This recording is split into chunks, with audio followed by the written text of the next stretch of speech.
可恶！可恶！可恶！可恶！西域丝绸路本该4国一起出兵的，可这帮蛮夷也未免太欺人太甚了，竟然想把我们南国踢出去！陛下，息怒！哼！不久前，西域霸主歇国突然覆灭，西域丝绸路就此空了出来。如今，漠北的准噶尔人、鲜卑人还有大魏人3国已经合纵联盟，表示以比武的形式去除一个丝绸路的驻兵权。依朕看，这帮蛮子就是要在比武上针对我南国。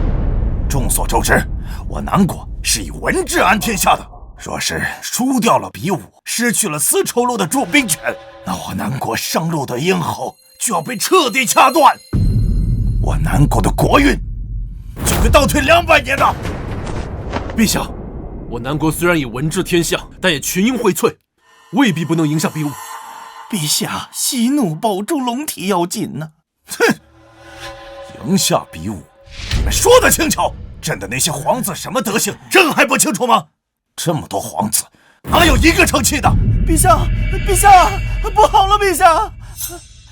九皇子光青楼又被徐国公之女徐之雪发现了，如今正被徐之雪在大街上追着打呢。打死了吗？这启禀陛下，暂时还没被打死。还没被打死？什么时候打死了再告诉朕。这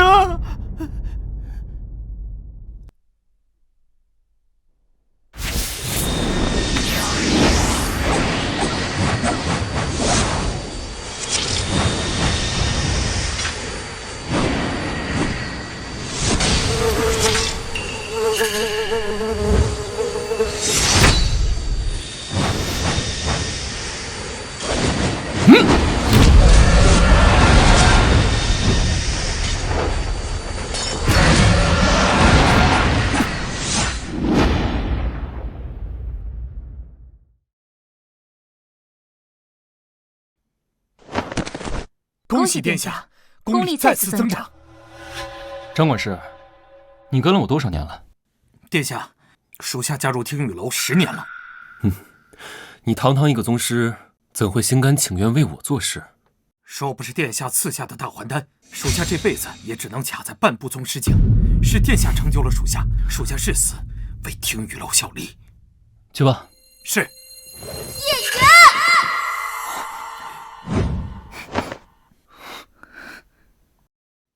许小姐，你不能进去！许小姐，你不能进去啊！滚开！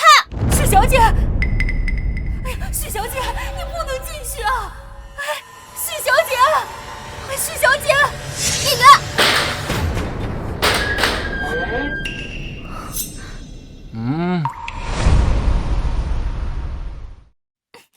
叶远，我说过，如果再让我看到你逛青楼，我就打断你的第3条腿。哎呀，来的正好。哎，来，我给你们介绍一下，这位就是我的未婚妻，南国第1美人徐国公之女徐之雪。怎么样，漂亮吗？你们打几分啊？不愧是南国第1美人，哪怕奴家身为听雨楼第1花魁，与其相比也是略逊3分。那是，也不看是谁的未婚妻。哎呀，可惜了，这么漂亮的未婚妻，只能等到洞房花烛之时，才能尝一下滋味啊！叶璇，你找死！啊，你去哪儿？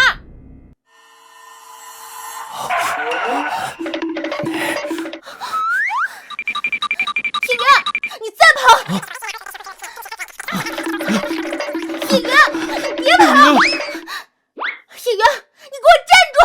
今天非要打断你的第3条腿不可！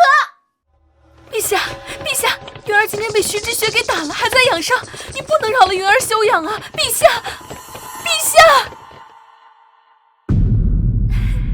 陛下，这边，这边，小美人，别跑啊！陛下，这边，这儿呢。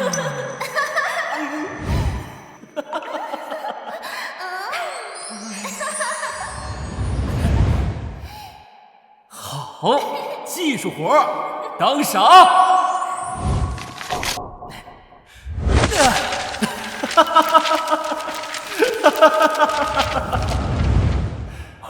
殿下，殿下，啊，殿下，九转大还丹马上就要练成了，真的？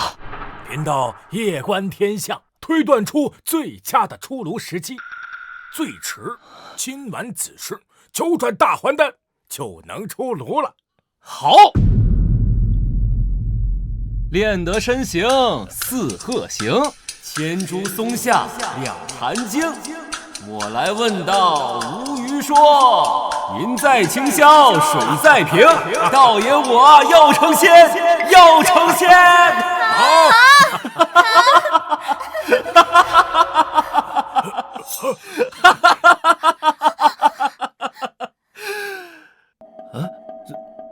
干什么啊？本皇子还没成仙呢，你们怎么都跪下了？云儿，云儿，这就是你说的啊？他在养伤。父皇，你来了也不说一声啊！你个逆子，给我跪下！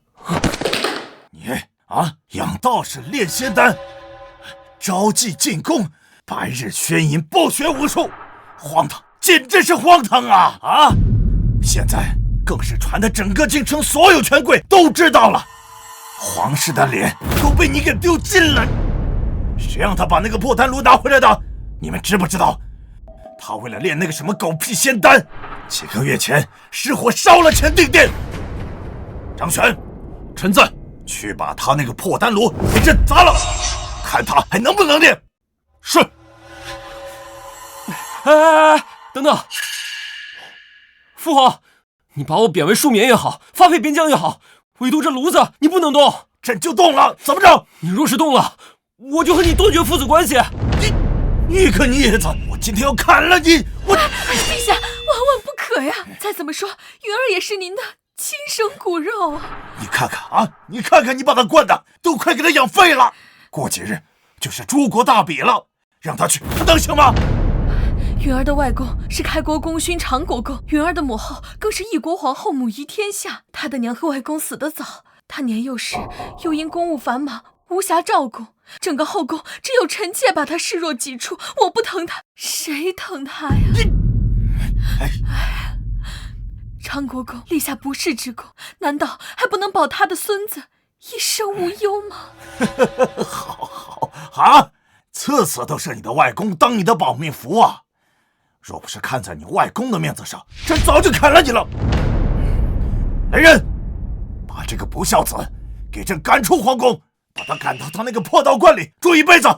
从今往后，朕不想看到这个逆子，让他有多远滚多远。什么？父皇，你让我搬出宫去住进那道观里去？哼，没错。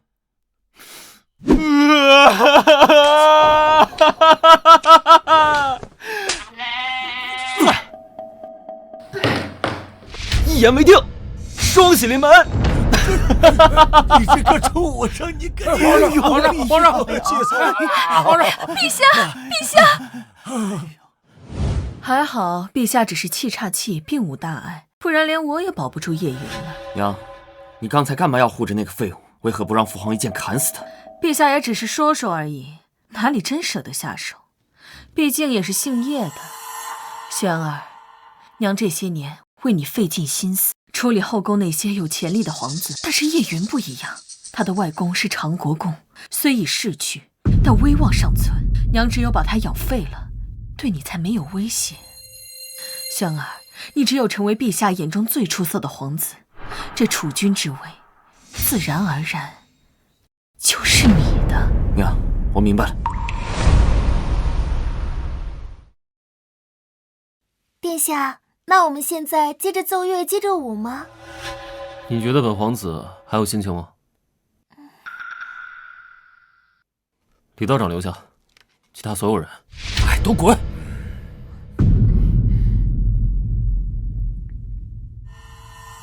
殿下，娘，外公，母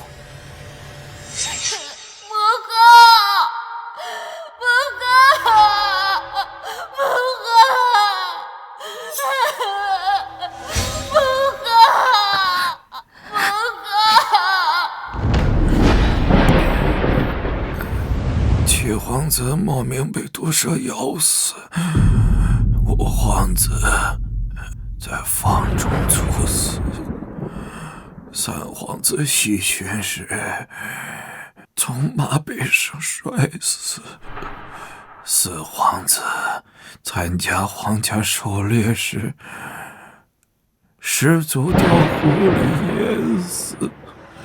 这些年里，9个皇子莫名其妙的就死了4个。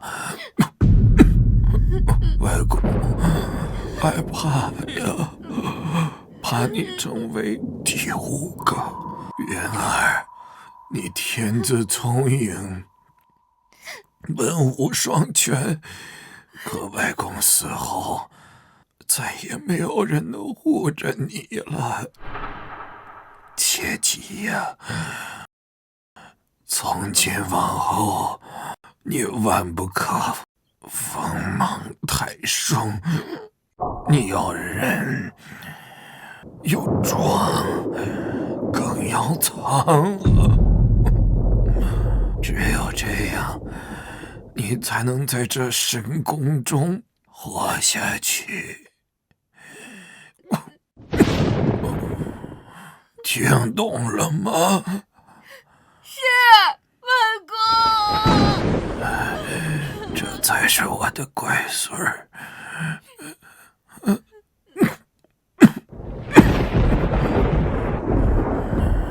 云儿，你是个聪明的孩子，外公是病死的，可你娘不是病死的，她是被奸夫所害。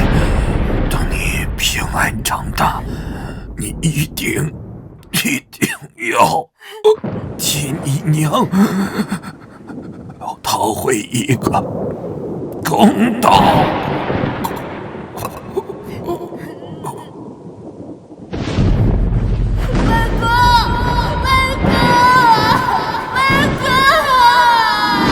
外公，我一定替娘讨回一个公道。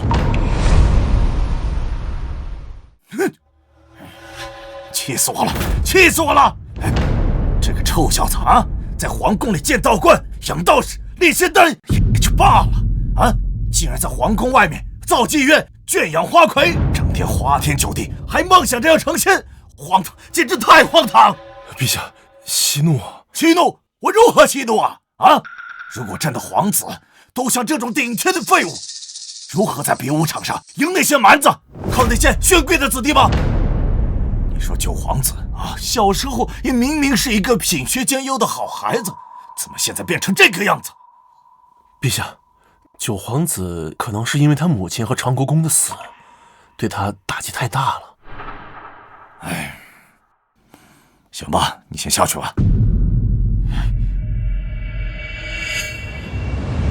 指望你们这些皇子，还不如指望母猪会上树，到头来还得靠朕自己。哼！系统，模拟人生系统竭诚为主人服务，主人可对皇子们进行模拟人生，每一次模拟将耗费一定的国运。朕登基之日，莫名得到了这个名为系统的神异之物，只是动用此物会耗费国运，朕从未动用。现在正是南国生死攸关之际，顾不了那么多了。请主人选择模拟对象。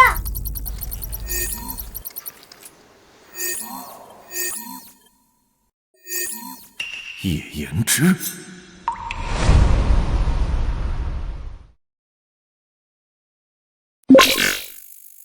模拟对象太子叶延之，耗费国运2年。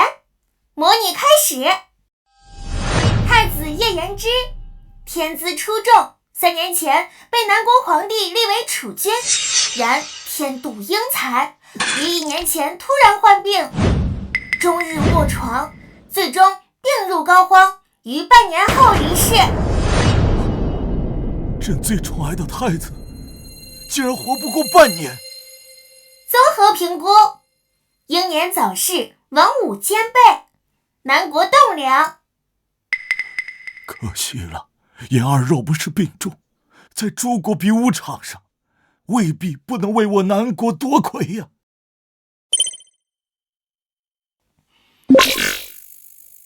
模拟对象八皇子叶无忌，耗费国运1年3个月。叶无忌，南国第一剑痴，不喜斗争，一生醉心一剑。若干年后，成为南国赫赫有名的剑道高手。同辈中难逢对手，综合评估，剑痴，剑道天才。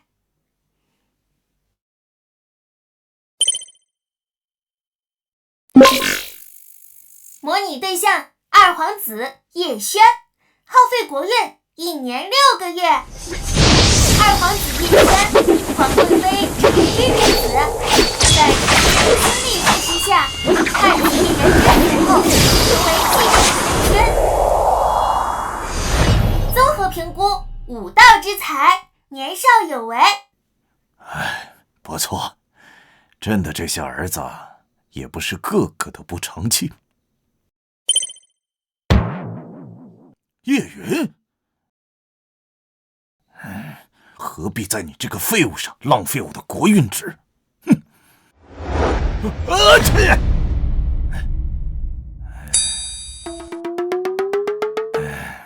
罢了，那就让朕看看你到底有多烂。九皇子叶元，耗费国运50年。这什么？模拟这个废物，耗费我50年的国运。模拟这个废物，耗费我50年的国运。他在干啥？他怎么会修炼呢？叶元，南国九皇子，其外公乃是南国开国功勋长国公，母亲乃是开国皇后吴素。叶元自小天资聪颖，文武双全，备受长国公与吴素的宠爱，亦被南国皇帝看好。然吴素遭人毒杀，长国公也在不久后病逝。长国公病逝前交代叶元，莫不可锋芒太露，要学会隐忍，避免与其他皇子一样遭到毒害。叶元谨听嘱咐，从此借着皇贵妃的庇护，装疯卖傻，暗中修行。5岁迈入了宗师境，8岁突破了万上境，18岁时单道与剑道便是南国第1人，纵横天下，世间无敌。10年后，南国遭到3国围攻，南国国门将破之际，叶元独自一人，一剑破甲，变1006，下令3国大军。在叶轩登基后，叶云跳脱朝堂，逍遥于江湖，并以仙丹不断续命，最终享年286岁，成为流传万世的传说。综合评估，南国第1剑仙，正统天师道丹圣，绝代天骄。这个纨绔居然是剑仙！不行，朕第一次动用这个所谓的系统，模拟的内容未必是真的，朕得好好验证一下。张玄，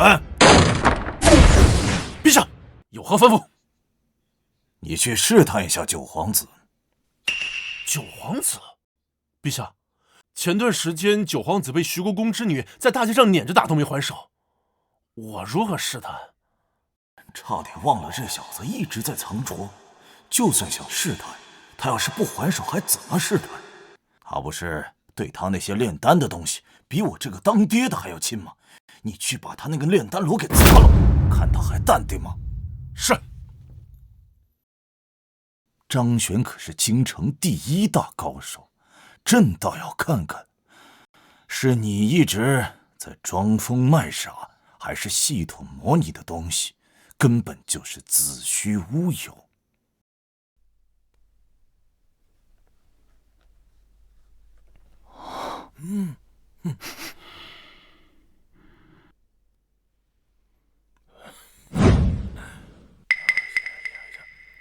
殿下，这批仙丹今晚子时就能出炉了。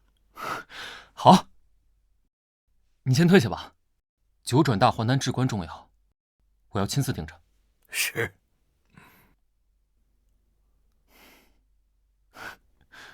这叶云真是脑子被驴踢了，整天幻想着炼成仙丹，简直荒谬。这丹房怎么这么热呀？啊！这房子真该修了，居然漏雨。真蠢，这都没发现。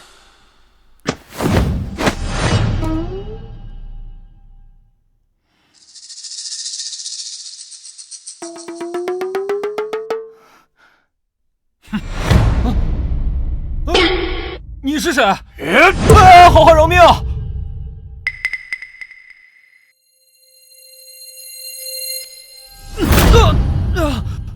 来人，有贼！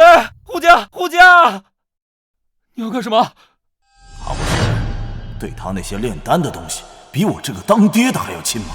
你去把他那个炼丹炉给砸了，看他还淡定吗？你要干什么？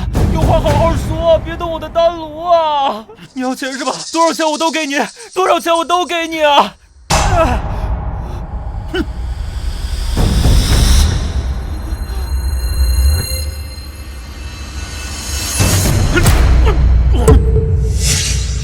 我说你怎么这么倔，非得动我丹炉啊？我说你咋这么倔，非得动我丹炉？没想到你藏这么深！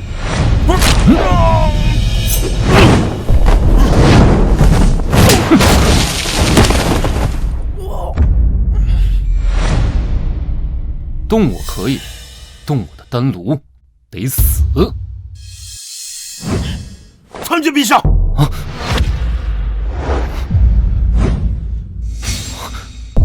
无名小贼，算你跑得快！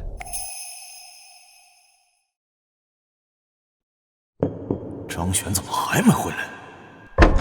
陛下，南国有救了！南国有救了！张玄你可算回来了，怎样？结果如何？你干嘛捂着脸呢？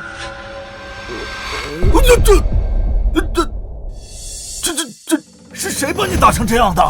陛下，是九皇子叶云啊！真的是他！陛下，臣和九皇子当时大战了300回合，不分伯仲。臣顾及九皇子的身份，也照顾九皇子的面子，怕伤了九皇子，所以臣一时大意。哎呀，你跟老九大战了300回合，也没那么多。哦，那是多少？1场。你呀，原来系统模拟的内容是真的。好，没想到年纪轻轻竟然打败了我南国第1大高手啊！朕的儿子中总算有一个成大器的。这个臭小子啊，一直在装疯卖傻，骗过了朕。3日后的比武，南国有望了，南国有望了呀！张玄，立即传令下去，让叶云和其他皇子一同参加比武。是。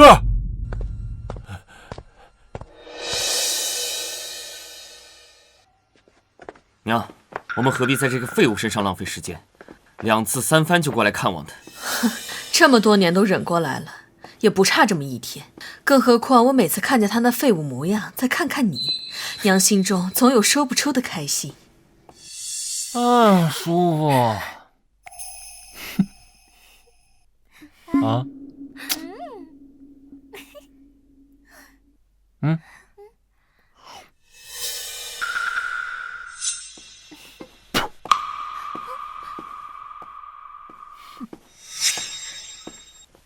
圣旨到。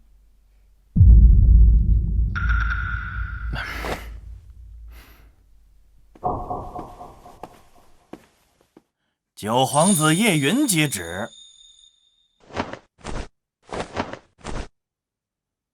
奉天承运皇帝诏曰，令九皇子叶云参加3日后诸国比武，钦此。父皇在想什么？竟然让这个废物去参加比武！李公公，我听说这诸国比武，一个不慎是会死人的，我能不能不去啊？殿下，这是皇上的意思，你要是不想去，跟皇上说去。接旨吧，殿下。臣领旨。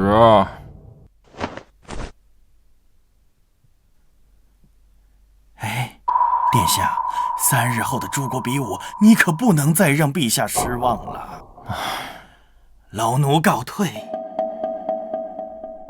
哼，娘，怎么办？我不想参加，会死人的。哎呀，你放心，我会请全京城最好的御医给你治伤。实在不行，娘花点钱买通那些蛮夷，让他们对你下手轻点儿。娘，你对我真好。傻孩子，我不对你好，谁对你好啊？真是天真！诸国比武生死较量，你一个没有武功的废物上去，不死也得残废。到时候，薰儿会在诸国比武上大放异彩，而你将会在陛下面前丢尽颜面。等诸国比武一过，薰儿受到陛下重用，我再也不用装着慈母。乖。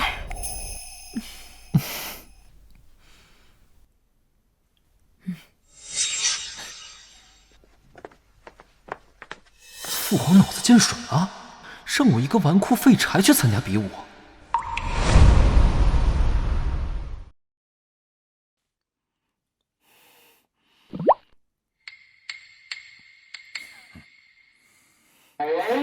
爹爹，我听说叶云已经被陛下列入了比武参赛名单里，这是真的吗？怎么，你前几天不是还在大街上追着人家打吗？这个时候替他着急了？你不是不喜欢他，不想嫁给他吗？等他在诸国比武上被人打死，连退婚都省了。爹，小时候的叶云不是这样的，那时候的他天资聪颖，文武双全，也不知道为何他是现在才这样的。怎么，你还指望那个纨绔废物浪子回头啊？再说了，南国又不缺这么一个纨绔皇子，死了就死了吧。爹，我不管，无论如何，我和叶云也是青梅竹马，还有婚约在身，求爹您想想办法，向陛下求情，让他取消叶云的比赛资格。哼，皇帝金口玉言，那圣旨岂能是你我修改得了的吗？爹，我求你了，你想想办法嘛。够了！我说你这丫头啊，与其替那个废物在这担心，还不如趁这个时间多练练，想办法怎么打赢那些蛮夷，为我徐家争气，为我南国争光。你好自为之吧。哼。哎呦！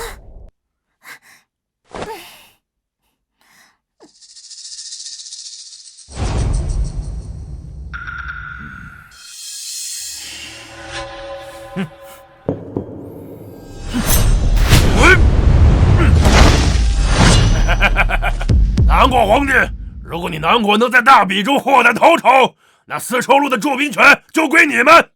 可是你们要是输了，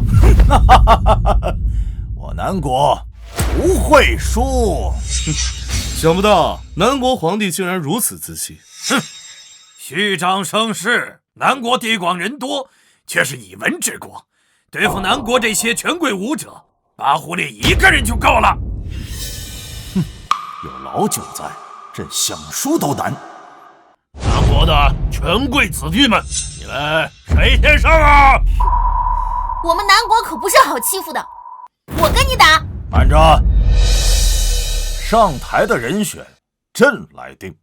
哼，南国皇帝，这是要矮子里边挑高个吗？啊！哈哈哈！ 哈！ ！ ！ ！ ！ ！ ！ ！ ！ ！ ！ ！ ！ ！ ！ ！ ！ ！ !！ ！ !！ ！ !！ !！ !！ !！ !！ !！ !！ !！ !！ !！ !！ !！ !！ !！ !！ !！ !！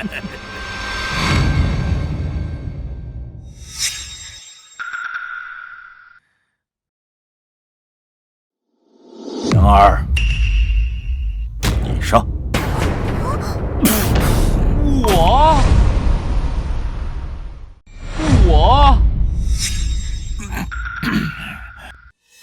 陛下，你没搞错吧？你居然要让这个废物第一个去！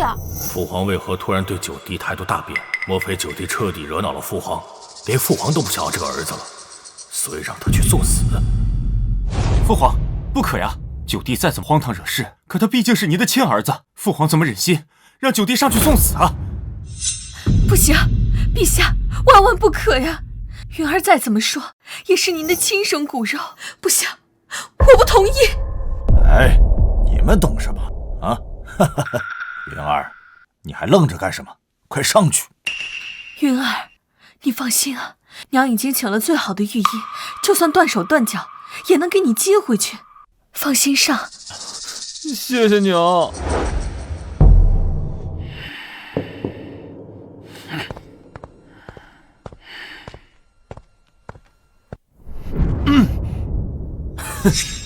巴忽列可是大魏国的皇子，天生神力，力能扛鼎。叶云这个废物上去，不死也得残废。叶云，小心！哎呀，平时只知道花天酒地，不勤于练武，如今上台只能找死，活该呀！张选，你觉得叶云有无胜算？陛下，根据臣前几日受的伤推测，2招之内，这个拔胡列必死。稳了！南国竟然派你这个废物上来了！你过来呀！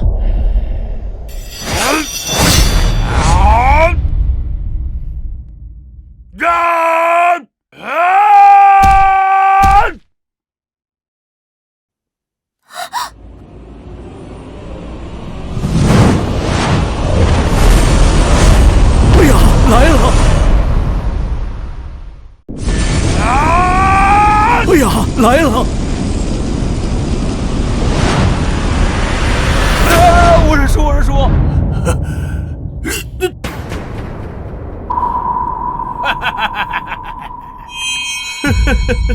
南国皇帝，这就是你口中所说能横扫我们3国的高手吗？怎么不战而降了？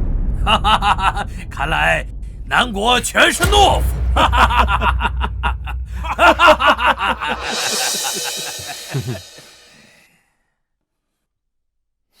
哎呀，这个废物，简直把我们南国的脸给丢尽了！陛下就不应该让他先上的。哎呀，你说他这怎么就投降了呢？陛下，叶云既然身怀绝世武功，定然是有他不出手的理由。不出手的理由？然长国公病逝，病逝前交代叶云，莫不可锋芒太露，要学会隐忍，免得与其他皇子一样遭到毒害。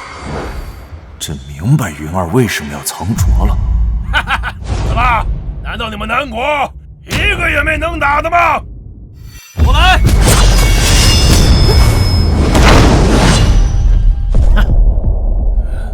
太好了，二皇子上场了，我们南国有救了。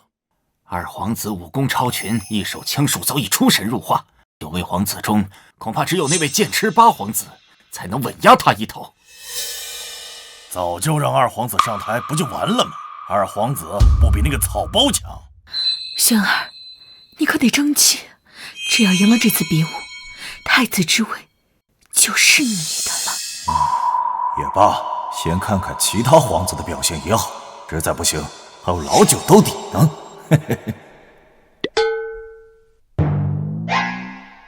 不对吧？父皇怎么看我的眼神不对劲儿啊？还不行！找死！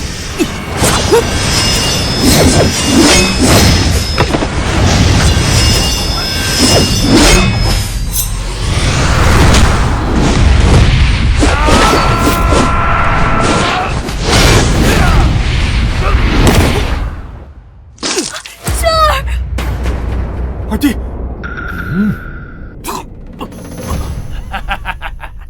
好，连二皇子也不是他的对手，这蛮夷的实力也太强了吧？怎么会？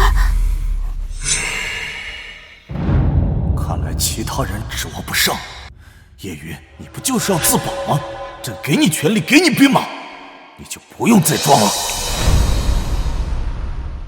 看来你们南国全都是废物，没有一个能打的。南国皇帝，既然你们南国人如此废物，还比什么武啊？从一开始，你们就应该把丝绸路的驻军撤走，那里是属于我们北方国都的地盘。是啊，是啊，废物的国家就该有窝囊的样子，跟我们拼，你们有那个实力吗？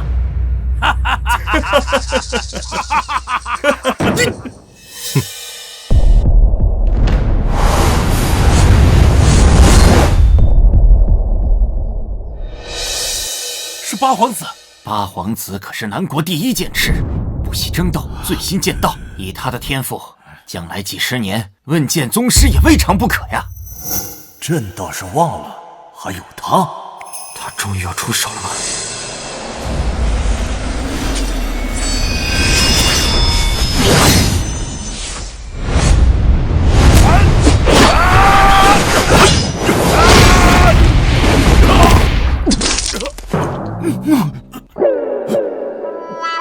哎呦！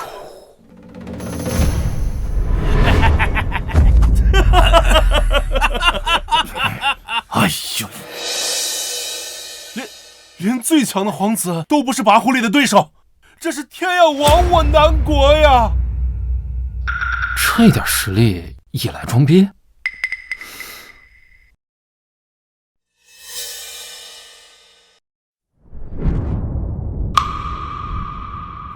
看来只能靠他了。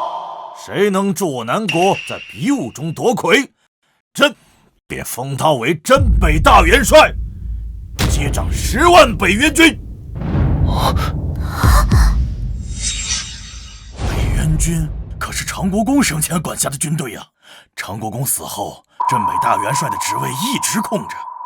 陛下竟然下如此血本，要把镇北大元帅的职位给交出来。北元军一骑当十，如果接管了北元军，岂不是相当于接管了100万大军？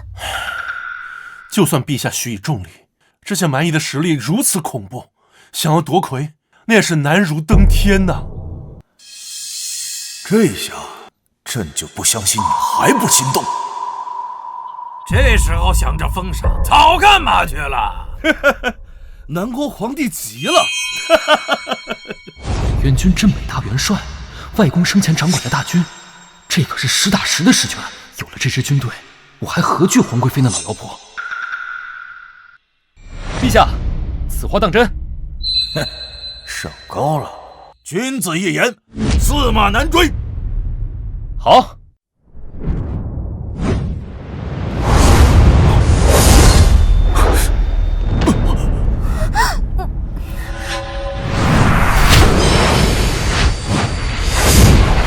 那我就再试试。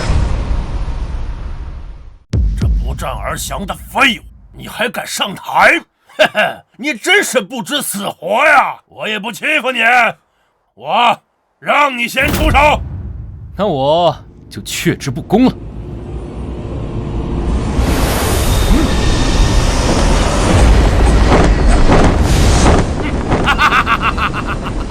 这细胳膊细腿的，装的有模有样。哎，往这儿看，有点人，找这儿看，看死我呀！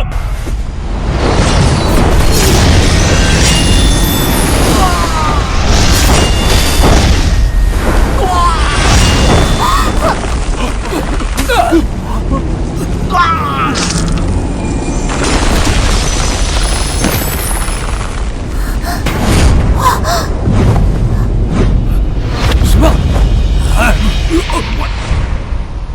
这可是你让我砍的。叶云竟然一剑就把拔胡烈给……拔胡烈可是半步宗师啊，居然接不住他一剑。怎么会这样？他不是被我养废了吗？好啊，我就说老九行吧。啊哈哈哈哈哈！看来还是我低估他了，杀拔胡烈根本用不了2招，1招足矣。爹，叶云赢了，叶云赢烈皇子，你们是要与我们三国开战吗？哼！诸国比武，刀剑无眼，生死自负。他自己死了，是他学艺不精。难道你们还想不认账吗？你南宫皇帝，别高兴得太早。拔忽烈背后的大魏国，是我们三国之中最弱的一国。拔忽烈也是我们三人中最弱的一人。娘，他们说的没错，鲜卑国和准噶尔国实力远强于大魏国，最后的结果还不一定呢。叶云，你可真能藏，是本宫看走眼。那就来吧，你们一块上，我赶时间。你，九弟小心啊！鲜卑国和准噶尔国都是以武治国，这两人是两国年轻一代的最强者。没错呀，乌尔奋乃准噶尔王国大皇子啊，素来以一身蛮力著称。据说他3岁就能举起100斤巨鼎，8岁就可以手撕猛兽啊！如今他年纪轻轻就达到了宗师境，巴尔特与他也不分伯仲啊！什么？这两人竟然都是宗师？两位宗师联手，九皇子怕难以是对手啊！叶云，你未免也太托大了，1对1你还有胜算，可你竟然要1对2，蠢不可及。叶云，如果你赢了，我就嫁给你。陛下，看来您对九皇子很有信心啊。只要老九不放水，南国就不会输。哼，元儿，你放心大胆的打，打死了父王的。对付你们就不用武器了。都说你们以武治国，民风彪悍，可本皇子也略懂一点武功，有什么问题？不知死活！小姐。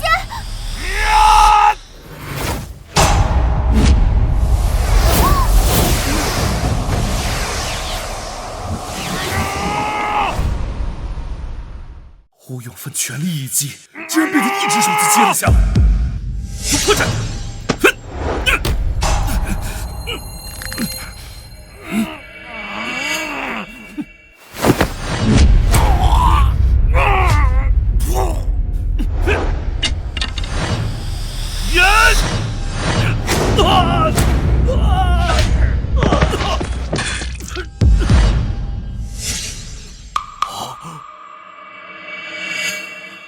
也不行啊，你们！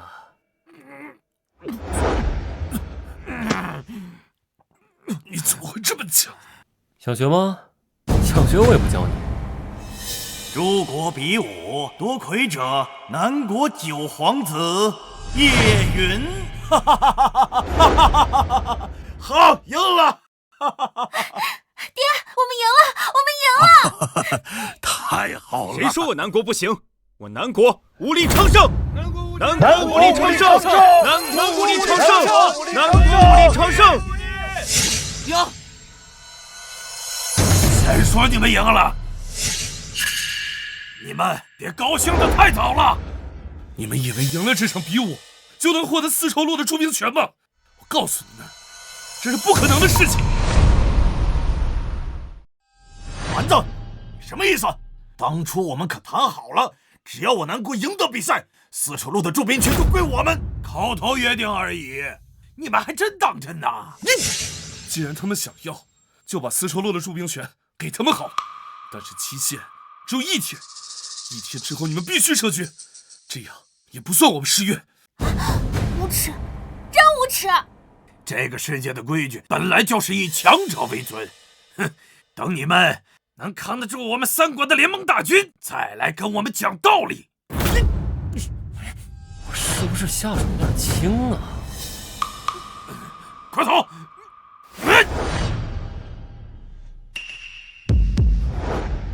父皇是否要追？陛下，万万不可呀！我们已经失手错杀了大魏国皇子拔忽烈，仅此一人，还尚有余地。若再将对两国皇子下手，必将惹怒三国，届时我南国将处于大不利之境地。如此代价，我南国恐怕担当不住啊！还望陛下三思啊！好了，不说这些晦气的东西了，这次老九替我南国夺魁，居功甚伟呀！朕一定要重重有赏。就算三国反悔，有老九在，我南国失去的东西，朕还夺不回来吗？想走？南国是你们想来就来、想走就走的吗？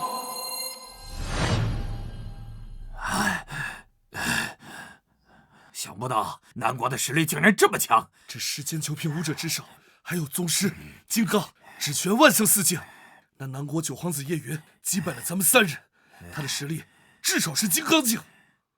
哼，金刚境又如何？那也是血肉之躯，敌不过千军万马。等我们回去，就让父皇起兵，踏平南国。好，您是谁？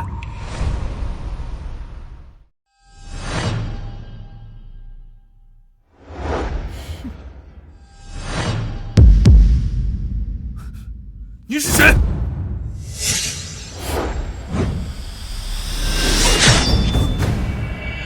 啊！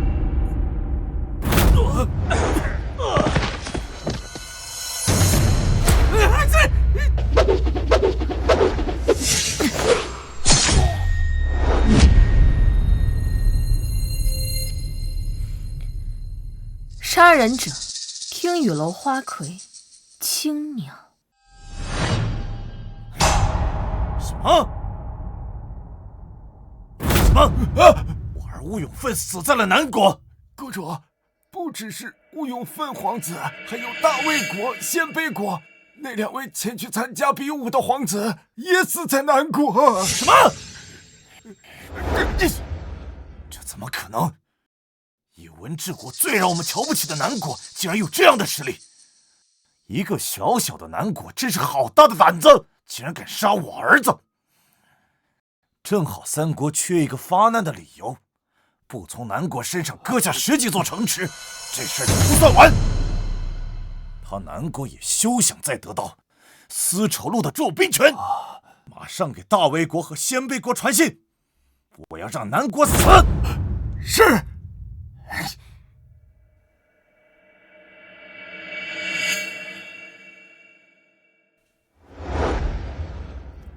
做得好，殿下，这都是青鸟分内之事。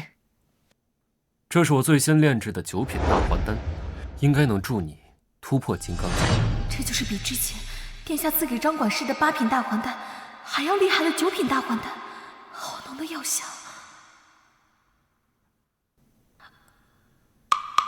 张嘴。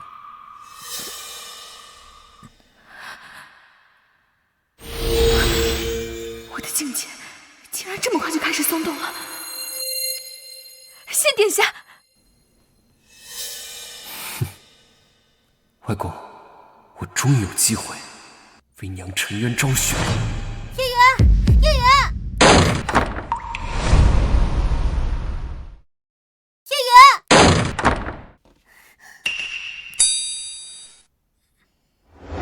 叶云，叶云，我原本以为你已经知道悔改，没想到比武刚结束，就来青楼找花魁，在这里花天酒地，不务正业，我真是看错你了。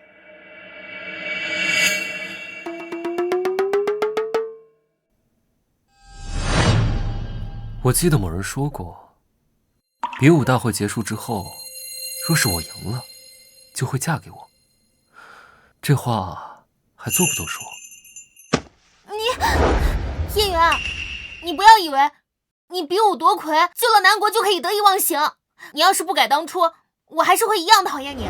我告诉你啊，吴永凤和巴尔特在回国的时候惨遭劫杀，此事已经闹得朝野震动。你身为南国的皇子，难道不应该为陛下分忧，为南国分忧吗？而不是还有心情在这里和花魁在这里卿卿我我。殿下，要不要？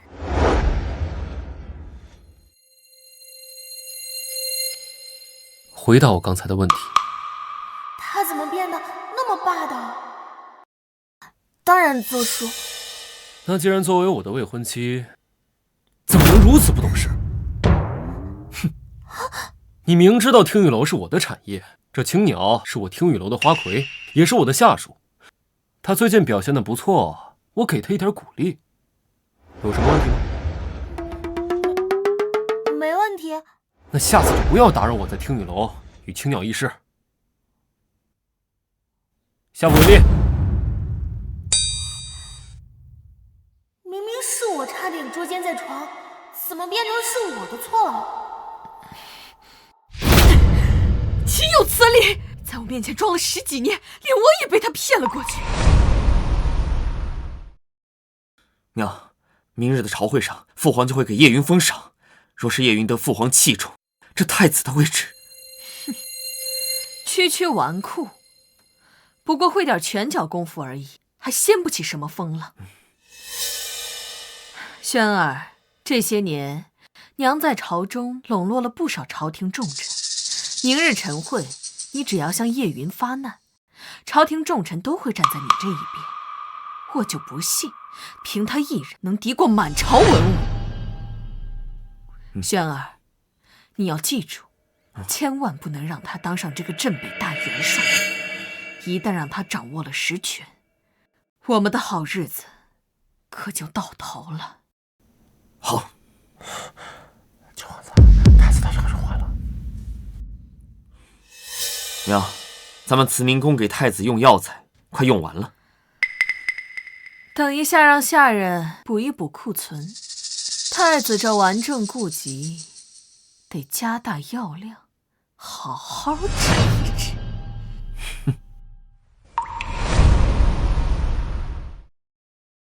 参见陛下，吾皇万岁万岁万万岁！都起来吧。谢陛下。昨日九皇子叶云在诸国比武中为我南国夺魁，立下了大功。今日便是朕兑现承诺的时候了。老九，你上来吧。父皇。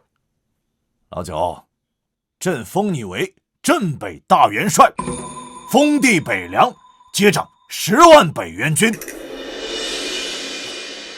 谢父皇。有了实权，我总算可以放开手脚，去调查娘当年的死因。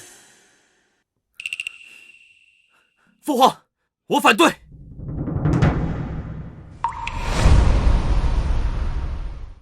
父皇，我反对。老二，你有什么异议吗？父皇，儿臣认为，叶云不适合担任镇北大元帅之位，更不适合接掌10万北元军。哦，父皇，叶云年纪尚小，才不过弱冠之年，若是太早上任，恐怕难以服众。而且，在诸国比武大会结束后，叶云便前往听雨楼那种花月场所饮酒作乐，纨绔性子依旧未改。如此这般纨绔，上任之后又如何能领军带兵？所以，儿臣认为，理应取消叶云镇北大元帅之位，另择贤能。陛下，二皇子所言极是。叶云虽为我南国赢得比武，可他行事荒唐，不学无术，不但在皇宫外建造妓院，圈养花魁，还在皇宫内建道观，养道士，让这个纨绔当镇北大元帅，北境的将士们怕是不服呀。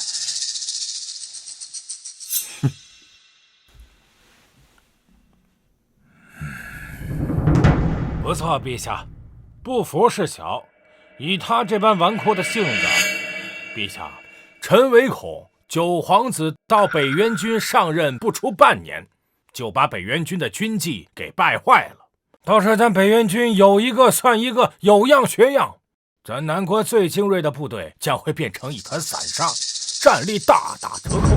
为了咱南国的军事战力，臣不赞成此事，还请陛下三思。你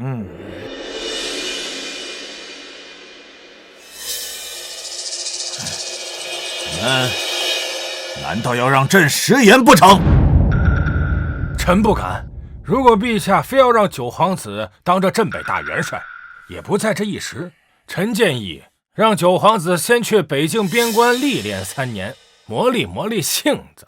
等九皇子通过了考验，再言封赏也不为迟。刘尚书，你怎么不让你的儿子去北京磨砺性子呢？刘尚书，你怎么不让你儿子去北京磨砺性子呢？我刘二和的儿子个个知书达理，满腹经纶，都拥有大好仕途，参军入伍岂不是大材小用啊？我看是受不了参军的苦吧。你休要胡言！差点忘了，你大儿子正忙着娶第三房小妾，而你的二儿子整日在家中与娈童取乐，倒是满腹经纶，知书达理，懂得不少关于断袖之癖的学问。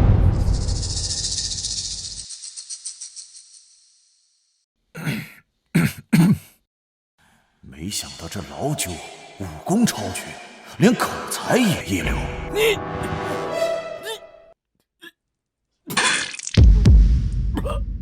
叶云，这里是朝堂，你怎可口出污秽之语？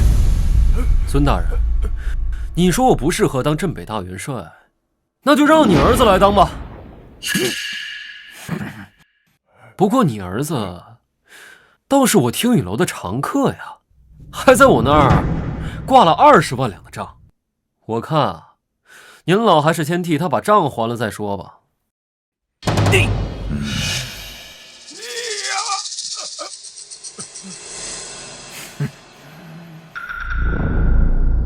你说诸国比武大会结束之后，我去听雨楼饮酒作乐，你亲眼看见了？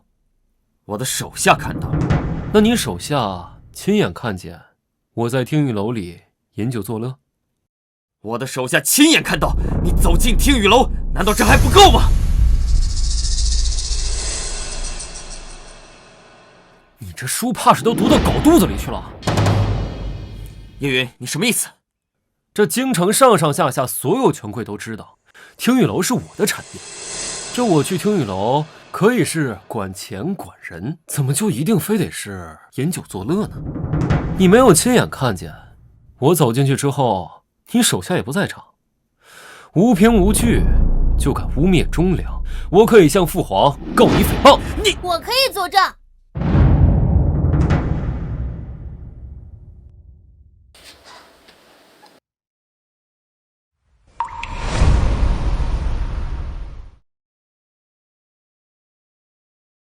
我可以作证，叶云进入听雨楼以后，只是管事，并无饮酒作乐。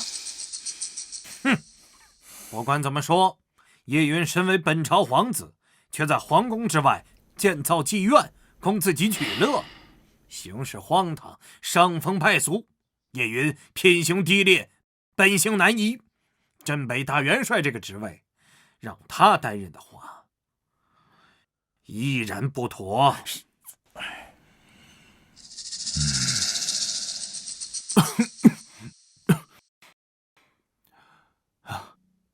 父皇，儿臣认为，九弟所开的听雨楼，名满京城，日进斗金，也纳足了税。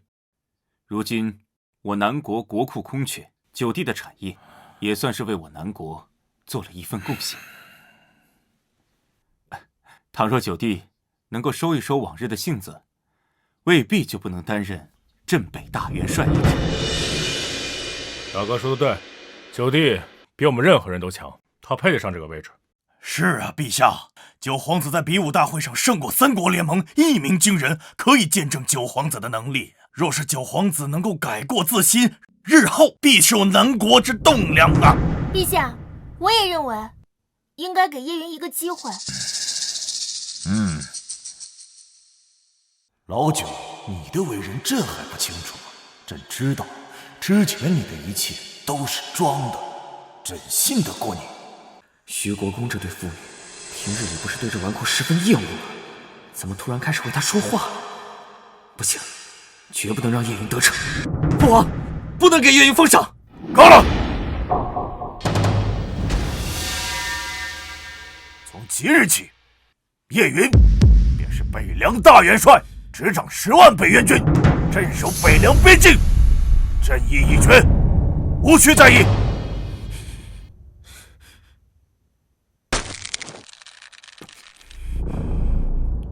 还有别的事情要奏吗？臣有事要奏。讲。是关于九皇子与小女的婚事一事。是关于九皇子与小女的婚事一事。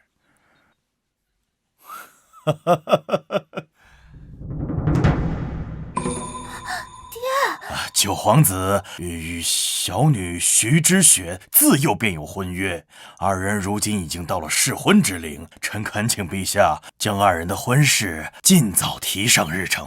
好，既如此，老九啊，你们二人就择日尽早完婚吧！啊！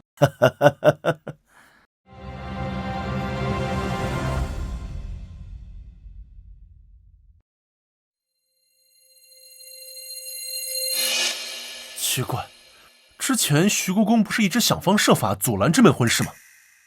怎么现在却急着把徐之雪往外送啊？这你就不懂了吧？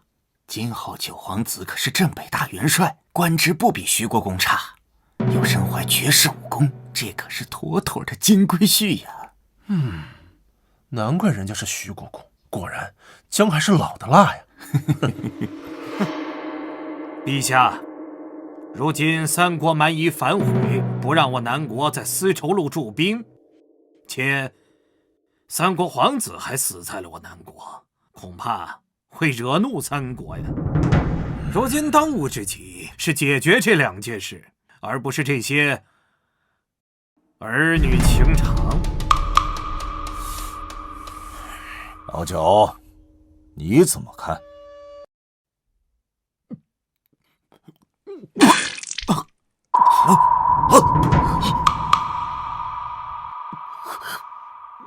大哥，老大，老大，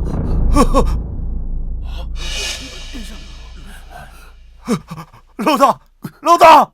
父皇，儿臣恐怕不能继续在父皇身边尽孝了。言儿，言儿。太子叶延之天资出众，3年前被南宫皇帝立为储君，然天妒英才，于1年前突然患病，终日卧床，最终病入膏肓，于半年后离世。系统模拟的内容要成真了！太医，传太医，传太医，快传太医啊！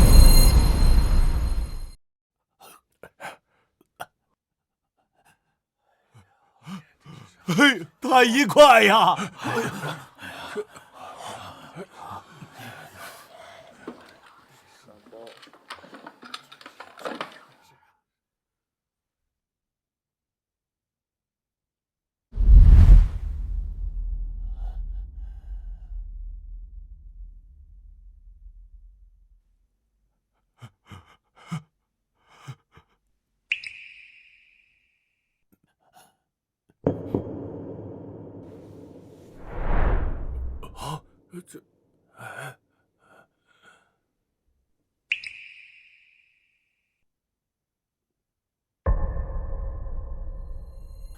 陛下，太子的顽疾已渗入心脉，恐怕活不过今日。什么？你说什么？难道就没有别的办法了吗？陛下，臣尽力了。这个废物！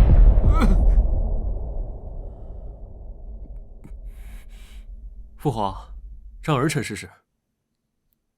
你连京城最好的医师都束手无策，叶云你一个纨绔，你懂医术吗？此乃回春丹，快给大哥服下便可。哎，叶云，你平时自己鼓捣这些破丹药就算了，还敢拿出来给人吃？你是想送大哥提前上路吗？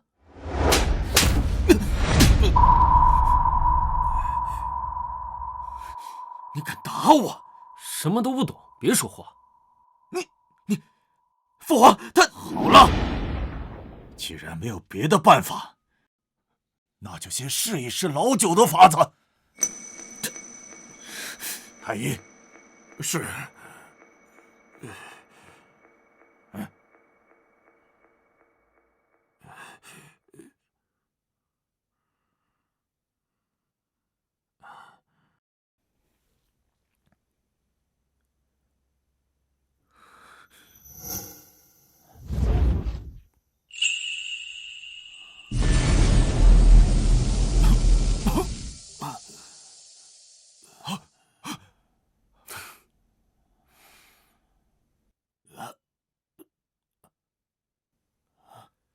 然儿，你感觉怎么样？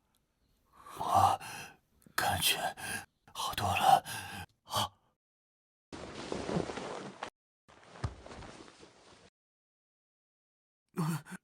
陛下，太子的病情竟真好转了不少。怎么可能？他下蛊毒的狗皮丹药竟然真的有效！真是神迹啊！九皇子深藏不露啊，真是太神奇了！没想到九皇子不仅会武功，居然还精通医术。太子这个病已经治了2年了，每况愈下，从未好转。九皇子真是神了呀！多谢九弟。哎，举手之劳。正好我这里还有剩下的丹药。朕差点忘了，系统的模拟内容中，老九不但是南国第1剑仙，更是丹圣。看来他平时不是小捣鬼，而是真正的在炼丹。朕之前是错怪他了。他竟然还有这一手。皇兄，大哥平日里的用药是从慈宁宫发的吧？叶云，你什么意思？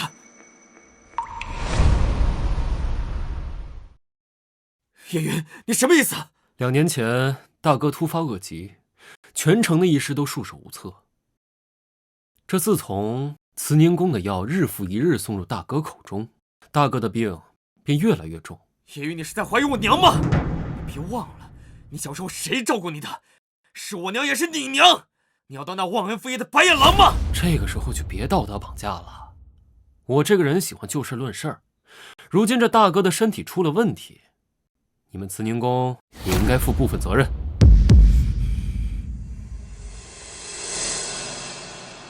九弟，皇贵妃颇受父皇宠爱，不是皇后胜似皇后，乃是后宫之主啊。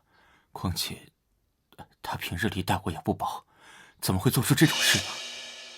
你又不是她亲生的，你怎么这么确定？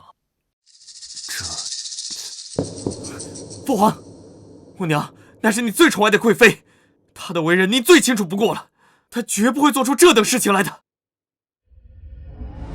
唐玄，你怎么看？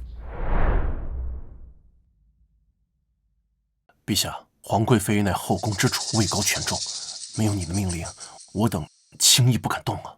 老大这件事情，若如老九所言，确实有几分蹊跷。那朕便去慈宁宫的药房看上一看。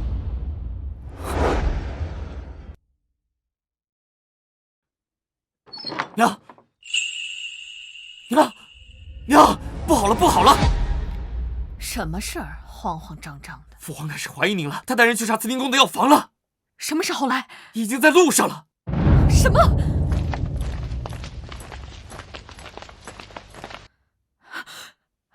把你们手里的活儿都停下！快，把这些东西都给我倒掉，全部都给我处理干净！快去啊！快呀！快点儿！哎呀，快！给我！快呀！那个！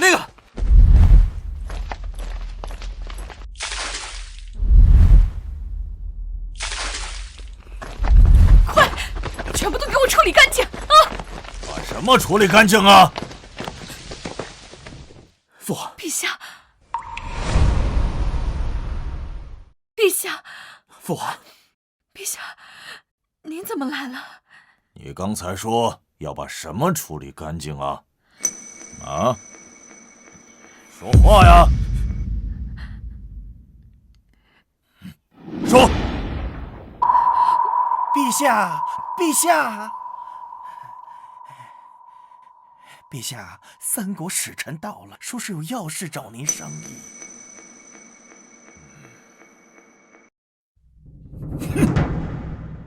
刚才不来，偏偏这时候来，罢了，晚点再收拾。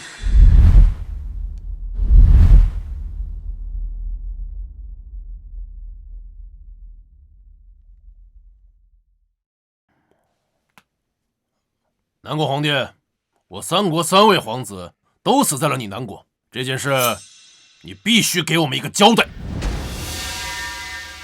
诸国比武本就是刀剑无眼，生死自负，他们几个死了，可怪不得任何人，更何况是你们反悔在先，明明就谈好了，只要赢得比武，丝绸路的驻兵权就归我们，可你们呢？言而无信。哼！不管如何，你们都要为我们3位皇子的死负责，不然就休怪我们三国联盟对你们刀剑相向。不错，此事需要你们南国割地赔款，你们呀要赔偿我大魏国5座城池。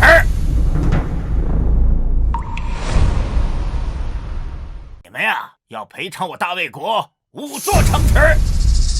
二车皇子乃我鲜卑国主最宠爱的皇子，你们得至少赔偿我鲜卑国15座城池。荒谬！你们输了比武，不认账也就罢了，还如此狮子大开口，让我们割地赔偿，简直毫无廉耻。不错，你们到底讲不讲道理？道理，兵马就是这个世界上最大的道理。你们如果不赔偿，就等着我三国联盟的大军喝进你们南国吧！陛下，三国联盟的兵力远在我南国之上，若是触怒了三国，后果不堪设想。不如就答应他们的条件，以作缓兵之计。是啊，陛下，孙大人说的有理。这么严苛的条件你都答应？你俩脑子被驴踢了？还是说你们收了他们什么好处？叶云，你莫要污蔑诸臣。那你说该怎么办？若是三国联盟的大军压境，咱们南国如何抵御？这个责任，你担当得起吗？哼！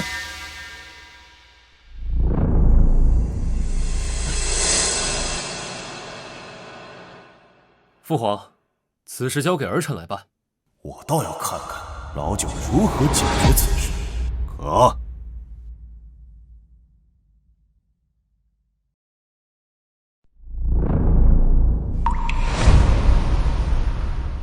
你说要让我们南国割地赔款，是又如何？这件事你们只有答应的份儿，不然要付出的代价，你们南国可承受不住啊！没错，小子，赶紧签了割地赔款的条约，然后再把你们南国的美女叫过来，晚上好吃好喝的伺候好我们。回去以后，兴许我们还能在国主面前替你们美言几句的。哎，晚上就让你们这南国第一美女来陪我们吧！荒谬！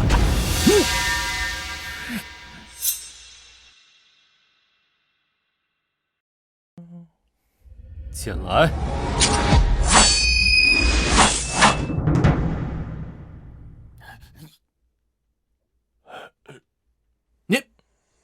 你要干什么？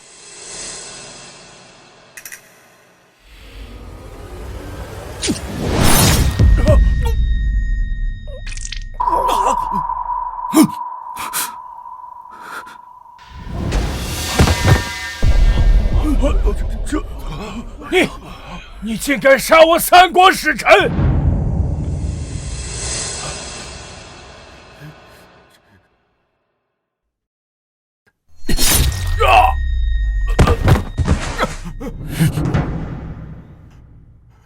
你们皇子我都杀得了，区区几个使臣，为何杀不得呀？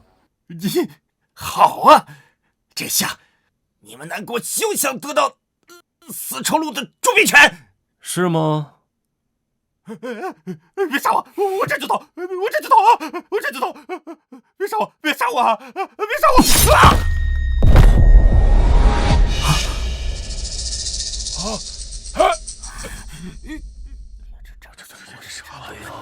这太大的挑战！叶云，你疯了吗？两国交战，不斩来使，杀使臣，这可是大忌呀！他们若是讲点道理，确实可以不杀，可他们非要在我面前跳，不处理了，留着过年吗？陛下，九皇子滥杀使臣，这个是大罪呀！他若三国开罪，后南国无以应对，还请陛下严惩。请陛下严惩。请陛下严惩。不好，叶云还是太过冲动了。老九，你给朕个解释。父皇，三国言而无信，说明从一开始就没打算让我们去丝绸之路驻军，如今更是狮子大开口，让我们割地赔款。儿臣认为三国野心重重，恐怕是冲着我们整个南国而来。你是说三国想吞并我们南国？父皇，三国愈发变得嚣张跋扈，若是一味妥协，只会让南国愈发被动，被慢慢蚕食干净，只是时间问题。老九，你有何良策吗？从古今来，对付外敌最有效直接的办法就是以武镇之。更何况，丝绸之路事关我南国经济命脉，无论如何也是要夺过来的。哼，说得轻巧。如今西域丝绸路有3国重兵把守，强行驻兵，必会被三国群起而攻之。他们能群攻，我们难道不能反击吗？反击？哼，你如何反击啊？父皇，儿臣愿率5000精骑前往丝绸之路，夺取驻兵权。如遇阻碍，以武镇之。如遇阻碍，以武镇之。5000精骑，西域丝绸路可是各有3国分别驻扎了2万大军，加起来就是6万。你只用5000精骑，如何对付那6万大军？放心，我有把握。好，不愧是朕的好儿子，有胆魄。不过5000精骑有些少了，朕给你2万。不必了，父皇。若是动用2万精骑，也太看得起他们三国了。对付三国的驻兵，5000精骑足矣。这疯了吧？就算九皇子武功再强，仅凭5000精骑，怎么对付得了三国足6万驻兵啊？是啊，这怎么对付得了啊？老九究竟哪儿来的自信？罢了，就让朕看看老九究竟还能给我带来什么惊喜。好，元儿，既然你有如此胆魄，那么朕就信你一次。娘，你说这叶云怎么想的？只带5000精骑就敢去夺西域丝绸的驻兵权？他怎么想的我不知道，我只知道他现在深得陛下器重，而且那个小兔崽子似乎还察觉到了当年之事。要不是三国使臣来得及时，我们就完了。那接下来我们该怎么办？如今叶云得势，又有了实权，已经不好对付了。若再不尽快除掉他，恐怕死的就是我们了。他不是要外出吗？他外出的这段时间，已经足够做很多事情了。娘，你想做什么？他现在有陛下的背书，别说是你，就连我也很难动他。现在只有一个办法，真正除掉他，一劳永逸。什么办法？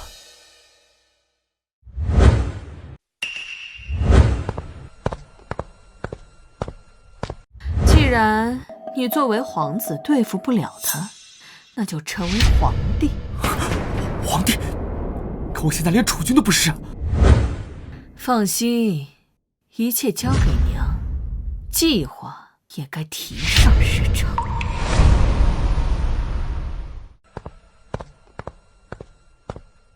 叶云，这么晚了还来找我，有事啊？叶云，你真的要去吗？怎么了？担心我啊？谁担心你了？你只带了5000旌旗，就敢去夺取丝绸之路的驻兵权，你知不知道这很危险？要是被其他3国知道，一定会在半路上给你设下埋伏。我不想我们还没成婚，你就死在了半路上。说来说去，还不是担心我，担心你未来夫君的生死。我不管你了。青鸟，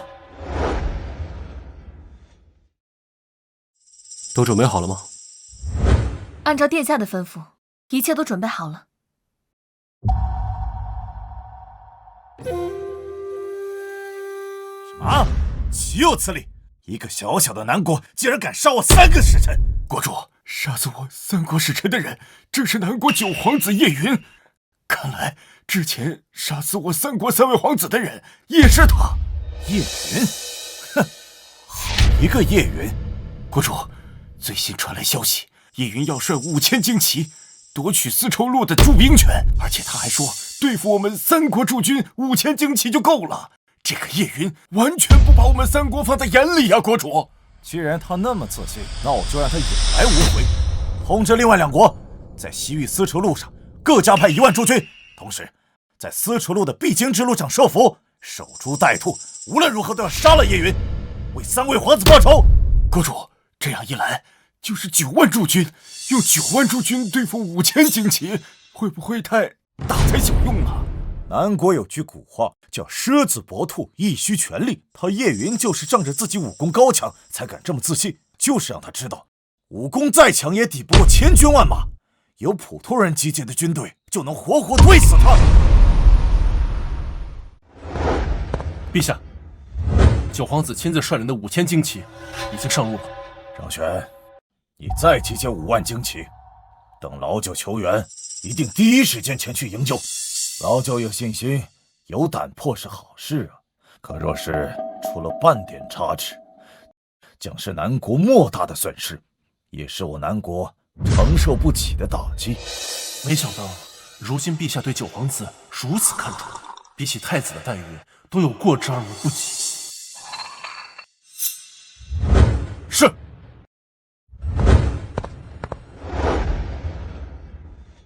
娘，叶云已经离开京城了，那接下来我们该做什么？什么都不用做，等。报！国主，在西域丝绸路附近发现了南国军队的踪迹。哼，终于来了！传令下去，南国士兵有一个是一个，绝杀无论。是。报！南国5000旌旗不知为何突然撤军。我们不是设下埋伏了吗？怎么没有中计啊？国主，不知为何叶云似乎察觉到了我们设下埋伏。这个叶云倒是小心谨慎，不过既然来了，就别想走了。传令下去，不追，一个也不许放过。是。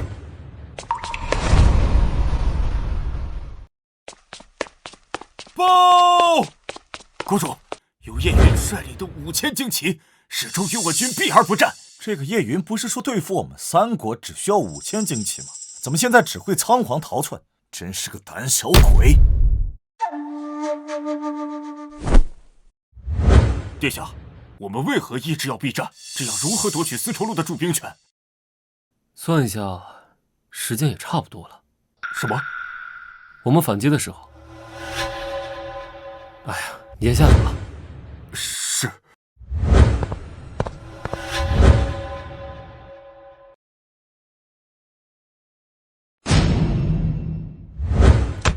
殿下，属下的任务完成了，接下来那边就看你的了。公主，公主，公主，公主，大事不好了！慌张什么？说！叶云率领的10万北越军正大举北下，直奔我国都而来。啊！叶云不是在西域丝绸路吗？怎么会出现在北方？不知啊，国主。北元军势如破竹，现在已经连破15座城池了，只差一步就攻入我们国都了。区的10万北元军，你们都挡不住吗？国主，北元军一骑当十，叶云的实力又十分恐怖，他极擅长排兵布阵，我们实在是挡不住啊！废物，全都是废物！国主，北元军马上就要兵临城下，我等该如何是好啊？死守国都，马上向另外2国求援。是。现在求援，晚了。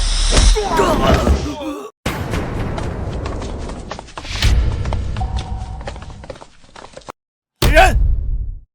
别喊了，你的军队都已经投降了。你究竟是怎么办到的？你不是率领5000精骑前往西域丝绸路了吗？谁告诉你，眼睛看到的就一定是真的？那些不过是掩人耳目罢了。不这么做，怎么能吸引你的注意力，一击必胜呢？原来去西域丝绸路的人根本就不是你！你们3国联盟不是喜欢针对我们南国吗？那我就先灭掉你们一国，这样我南国的压力就大大减轻了。对付你们这些外敌最有效、最直接的办法就是以武镇之。卑鄙！你们3国联盟针对我南国的时候，难道就不卑鄙了？更何况兵法诡也，这叫出奇制胜。上，给我上！杀了他！上！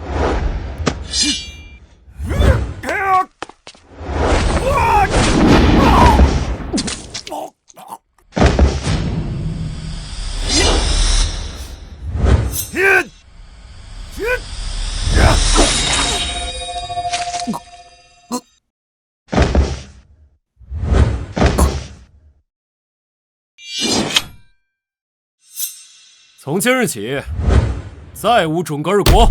殿下威武！殿下威武！殿下威武！哈哈哈哈哈！好，这个老九好一张声东击西啊！一夺取丝绸驻兵权为业，反手就消灭了整个2国啊！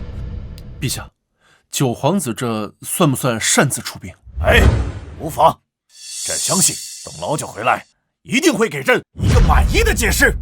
整个2国可是3国中实力最强的一国，灭掉了整个2国，不但会减轻我南国的压力，而且还会威慑另外2国。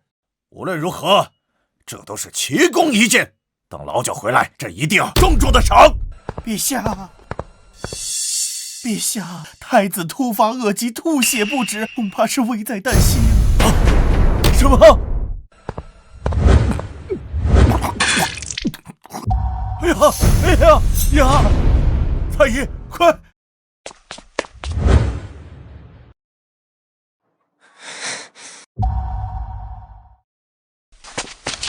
陛下，太子已经病入膏肓，怕是活不过今天了。什么？陛下，太子这疾病怕是只有九皇子能治，而九皇子在外征战，想要赶回来也需要约10天半月的时间。要是老九在就好了。娘儿，你还有什么话要对朕说的吗？父皇，儿臣死后，这出去的位置就空出来了。所有皇子，只有九弟的能力最为突出，儿臣希望太子能让九弟来打。为父答应。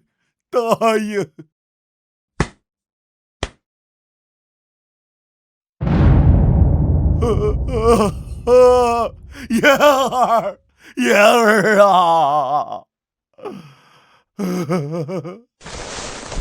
夜雨，又是夜雨。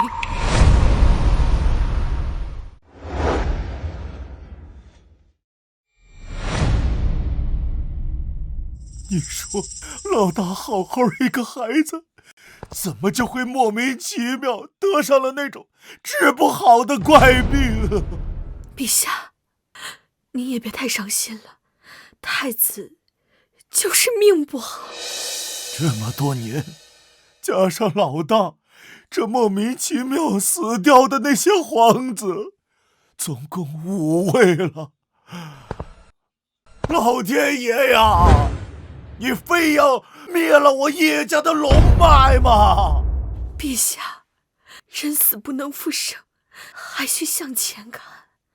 太子意思，这储君之位便空下来了，您还是趁早从众皇子中选出合适的人选为好。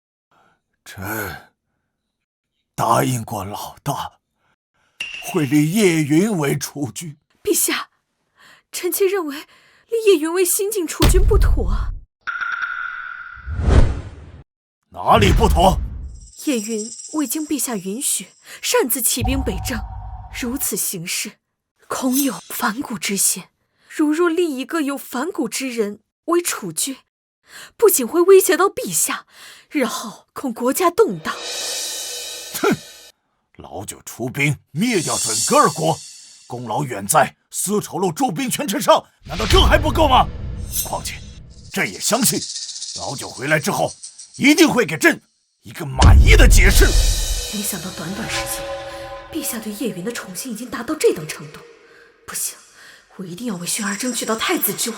可是陛下……够了！就算老大不说，朕也会立叶云为储君。我南国立贤不立嫡，况且叶云的才能远在其他皇子之上，他是最合适的人选。朕虽然没有给你皇后的名分，但给了你后宫之主的地位。朕如此宠幸于你，可老大刚死不久，可你呢？你为何便急着操心新任储君的事情啊？陛下，臣妾也是想为陛下分忧，为国事着想啊。那日朕在慈宁宫，你见了朕，为何如此慌张？陛下，送给太子的药至关重要，臣妾是怕熬制不周，惹怒了陛下呀。哼，最好是这样。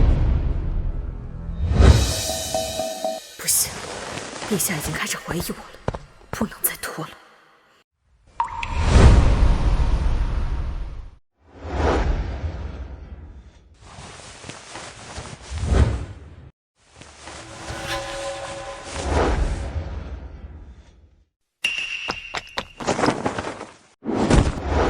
臣皇宫禁地擅闯者死。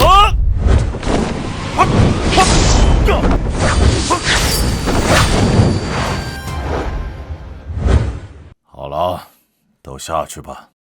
怎么，为何还不退啊？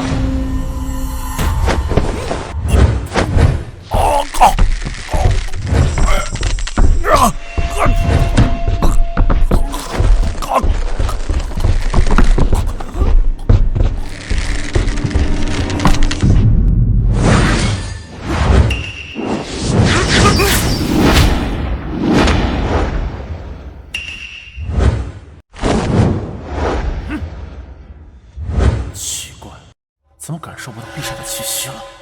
不好！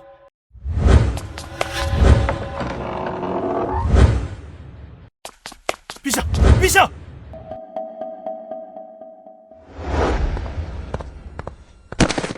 娘娘，事情办妥了。太好了，不愧是南国第2高手，不枉我始终留了这么一手。大计终于成了。娘，你真的把父皇给……不这样，你如何登上这王位？如何对付那叶云？若是等到叶云回来，只会让陛下对他的器重和信任更上一层楼。到时候就是你我的死期。轩儿，你要记住，要想成就一番霸业，就必须要狠，要比所有皇子都狠。只有这样，才能登上这皇位，才能坐得稳，坐得久。娘，我明白了。我已经命人修改了继位诏书，明日便会昭告天下，你为南国新任皇帝。到时候，为娘便会垂帘听政，尽力辅佐你。宣旨，奉天承运皇帝诏曰：朕自登基以来，奉天命而治天下，兢兢业业，不敢稍有懈怠。今朕年迈体衰，自知大限将至，特书此遗诏，以定国本，安民心。朕知皇子众多，然唯叶轩才德兼备，仁孝两全，堪当大任。朕决定立叶轩为皇太子，即日起监国理政，待朕逝后继皇帝位，统御万邦，钦此。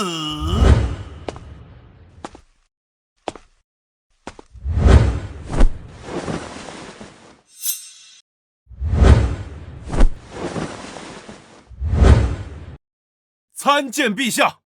参见陛下，参见皇太后，吾皇万岁万岁万万岁！八弟，你为何不跪啊？二哥，这样不对吧？父皇答应了大哥，将九弟立为储君。就算父皇立了遗诏，这位置应该也是九弟来做，而不是你。难道就不能是父皇改主意了吗？不错，二哥。你觉得父皇会这么蠢吗？九弟各方面都比你强，父皇会传位你？诸位，太子前脚刚死，父皇后脚就离世，这事你们不觉得奇怪吗？放肆！八弟，你这是在怀疑朕了。你这是在怀疑朕了。不错，我就是怀疑你，是你杀了太子，杀了父皇，才可以顺利的坐上这个位置。八皇子说的有道理，太子已死，剩下的皇子中，继位遗诏最合适的人选应该是叶云才对。大胆！先帝遗诏，白纸黑字，天意如此。叶无忌，你难道不识字吗？竟敢质疑先帝遗诏！来人，给我拿下！陛下，八皇子公然质疑先帝遗诏，若不惩戒一二，恐怕难以服众。轩儿，你要记住，要想成就一番霸业，就必须要狠，要比所有皇子都狠。只有这样，才能登上这皇位，才能坐得稳，坐得久。先帝遗诏不容置疑，八殿下叶无忌公然质疑先帝遗诏，有辱先帝，为表惩戒，当废除皇室身份，贬为庶民，流放北疆。还有你们其他人，若是也同他一样质疑先帝遗诏，一并处置。你就不怕九弟回来收拾你吗？我现在是皇帝了，就算他回来了又能怎样？他又能奈我何呀？要说收拾，也应该是我收拾他。二哥，今日不见，你好大的威风！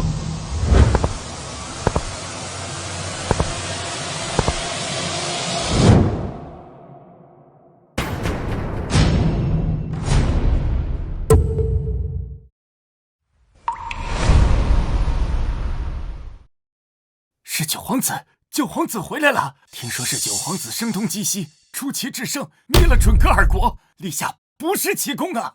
九弟，你回来了。是巧合吗？他怎么偏偏在这个时候回来呀？九弟，你这话说的就不对了。如今朕已是皇帝，朕的话便是南国的天理，便是浩荡皇威。如今朕的话，谁敢不听？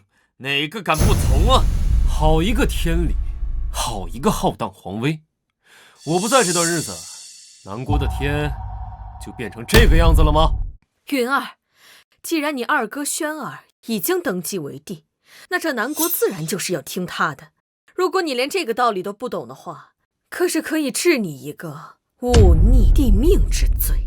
娘不是最疼爱我了吗？肯定不忍心让二哥治我的罪吧？闭嘴！你不配叫我娘，你算什么？不过是个不学无术的纨绔，养在身边都嫌丢人现眼。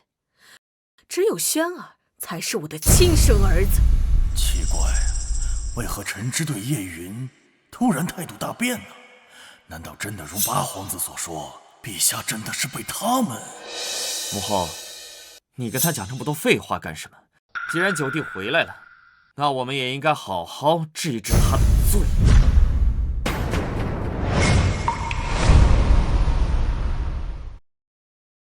那你说我有什么罪？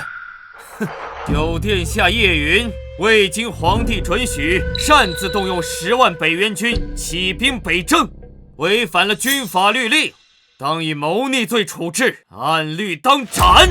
我若不灭了这个准噶尔国，届时他们3国大军压境，你守得住南国的国门吗？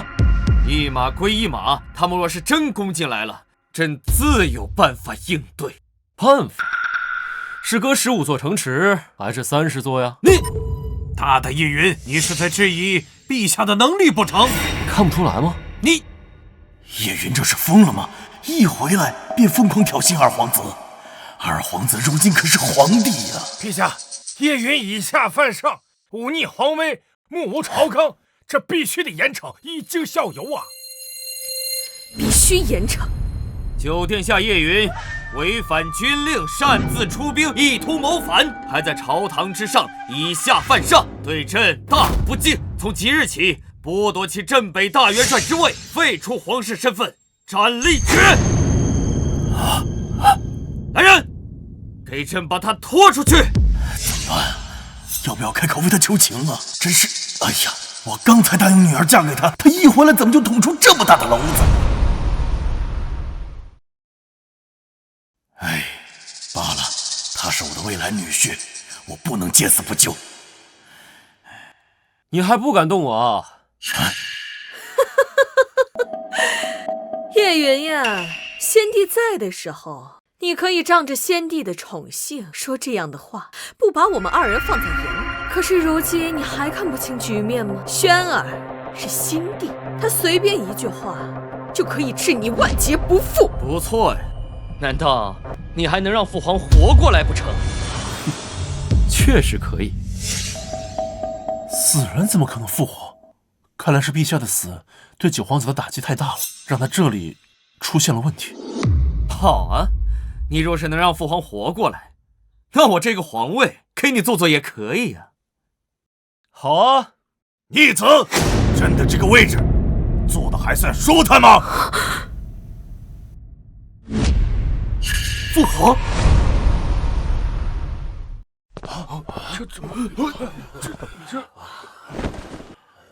逆子，朕的这个位置，你坐的还算舒坦吗？陛下不是已经死了吗？为何会出现在这里啊？陛下，真的是你吗？大哥，你们还活着？哼，父皇，慌什么？可父皇他没死啊！眼见就一定会是真的吗？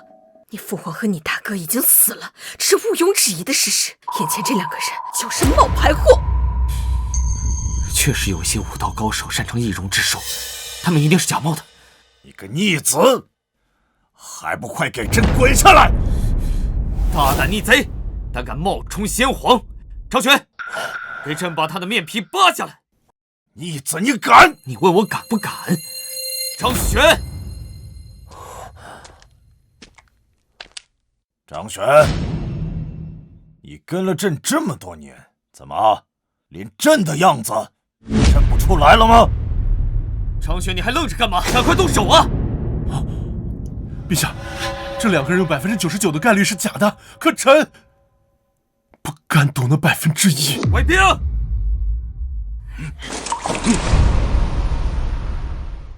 给我拿下！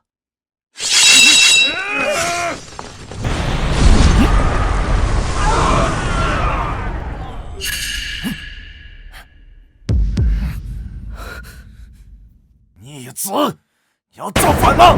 想造反的是你们！冒充先皇，朕要诛你们9族！父皇，燕子，你父皇，这究竟怎么回事？这2人到底是真是假？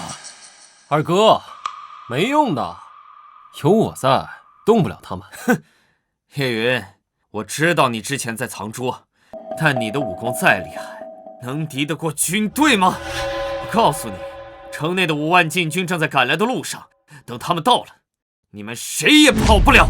可这5万禁军赶来之前，我就能要了你的命。张玄，朕如今是皇帝，你身为火龙国第一高手，有义务保护朕。陛下，臣誓死保护你。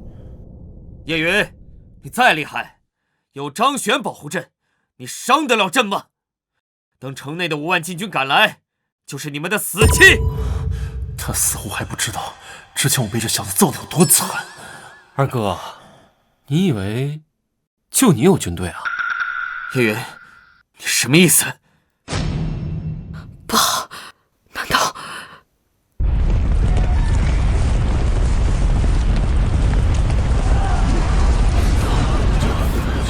怎么回事？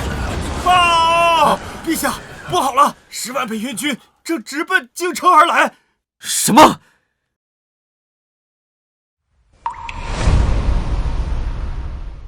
不好意思啊，二哥，这10万北元军对我忠诚的很，非要跟着我回来。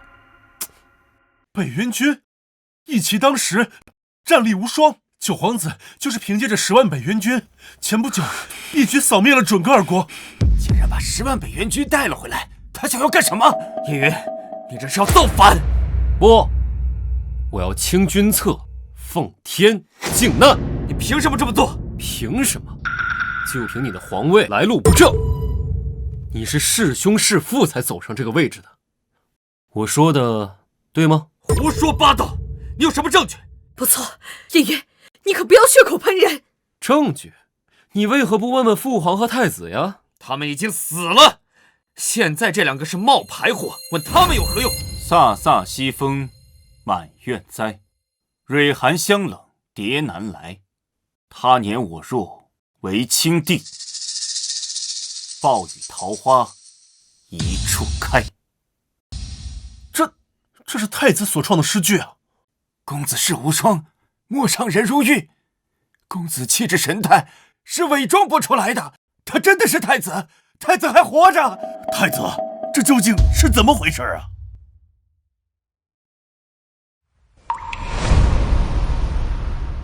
之前我服下九弟的丹药，本来已经好转不少，可九弟离开京城之后，我服下宫女送来的汤药，休养身子，恶疾却再次复发。这味汤药和平日里慈宁宫送来的汤药味道一致。你不是被毒死了吗？你怎么知道我是被毒死的？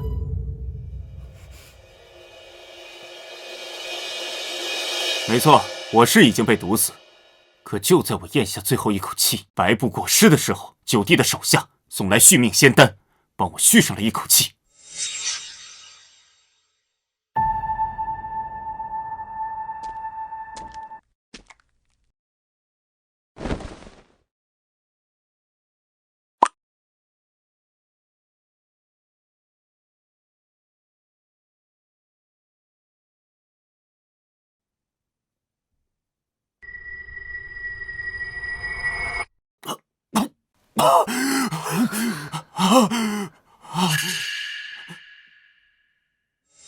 之后，我便继续扮作尸体，就是要亲眼看看我的好二弟他究竟想干什么。如果是为了争夺皇位，谋杀了我也就罢了，可是他竟然连父皇都下得去手。九皇子，皇太子此话当真啊？你应该问问朕，当时朕就在现场。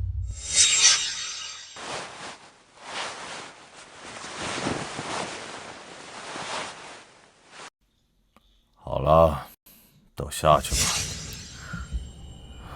为何不退啊？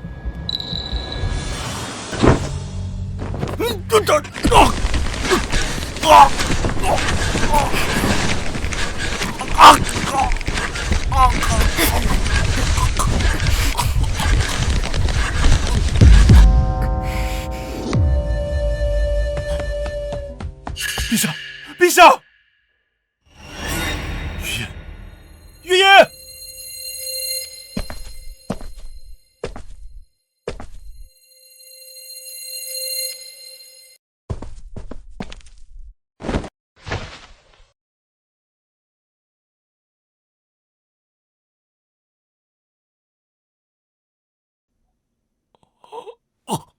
你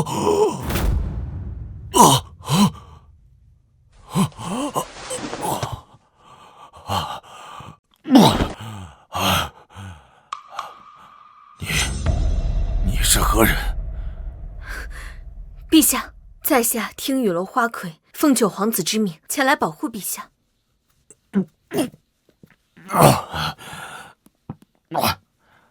你刚才搁这儿为了什么？陛下，那是九皇子殿下所炼制的续命仙丹，只要人死不过半日，服下此丹便可续回一口气。老九竟然有这种本事！不愧是朕的儿子，朕的儿子就该如此。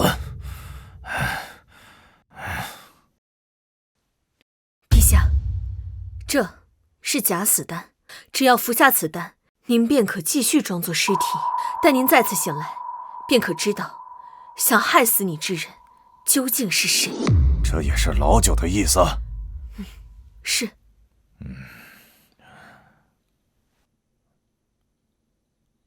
好，那朕就看看，到底是谁想害朕。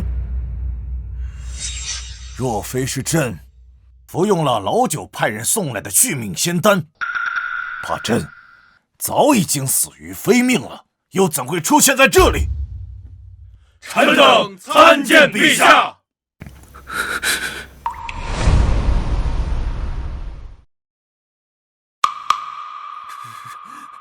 他不是冒牌货，他真是父皇，是叶运用续命仙丹将父皇救了回来。娘，现在咱们该怎么办啊？活死人受白骨，他怎么可能会有这样的单刀造诣？陛下，九皇子会派人来接应您，难道九皇子早知道您会遇害吗？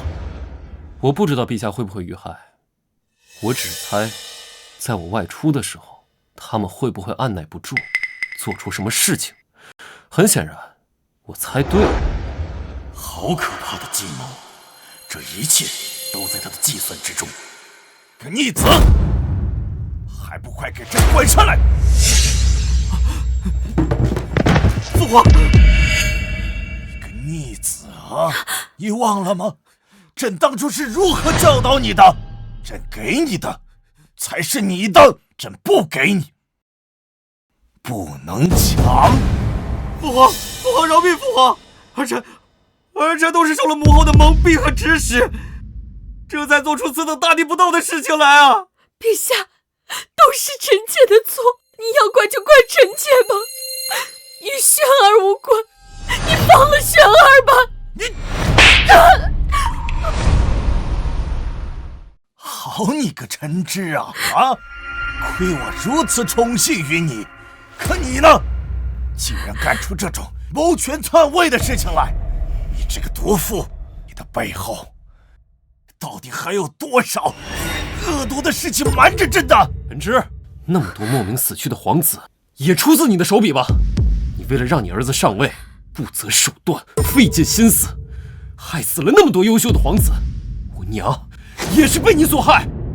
好话，朕说自己的儿子好端端的都莫名其妙的死了，原来是你这个毒妇干的，甚至连朕的皇后啊，你都敢下手！来人，把皇贵妃和二皇子拖下去，直接砍了！饶命，父皇！饶命，父皇！饶命啊！父皇！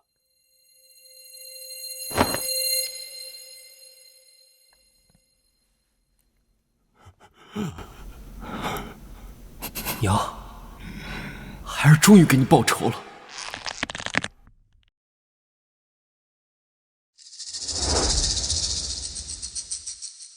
参见陛下！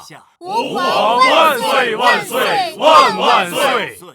好，都起来吧。谢陛下。老九，你灭了准噶尔国，为我南国立下不世之功，封一字并肩王，可与朕平起平坐。以后见了朕，无需行礼。谢父皇。爹爹，这一字并肩王是南国最高的爵位了吧？对呀，叶云怕不是南国史上最年轻的一字并肩王啊！没错呀，没想到叶云这小子装疯卖傻这么多年，竟然是一条隐龙，如今锋芒毕露，必有横扫8国之势啊！陛下，陛下，喜讯，喜讯呐！陛下，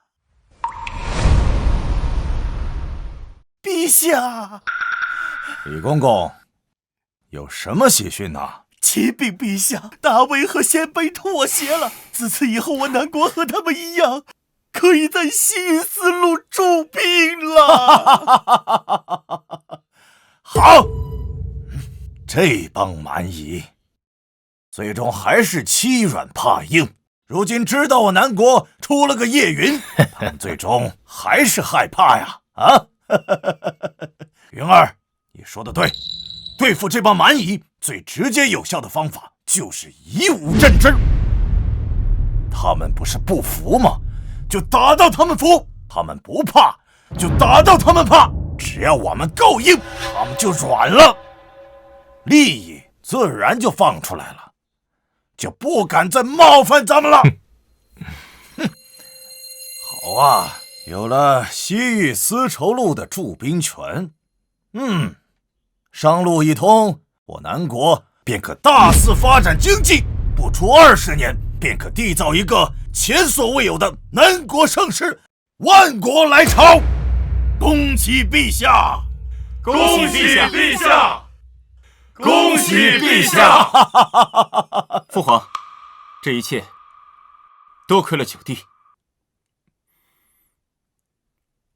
父皇，九弟的能力远在我之上，儿臣愿将储君之位转位给九弟。算了吧，大哥，我对主君之位不感兴趣。比起要肩负更多责任的主君，我更想当一个逍遥王爷。平日里我就练练丹，看看书，无忧无虑，安心做你的太子。以你的能力，上位之后，必是一国明君。九弟，陛下，臣有事相求。讲。今日朕高兴，只要是不过分，朕都允了。朕都允了。谢陛下。臣恳请臣之小女徐之雪与九皇子叶云，3日之后则良辰吉时成婚。爹爹，徐爱卿，你是怕这个金龟婿跑了吧？臣只是想，如今咱们南国已经渡过了难关，那何不喜上加喜呢？这样啊，何况陛下，难道您不想早点抱上孙子吗？我看是你自己想吧。啊，好，既然如此，云儿、徐之雪，你们便3日后成婚吧，为我皇室开枝散叶。谢父皇。谢陛下。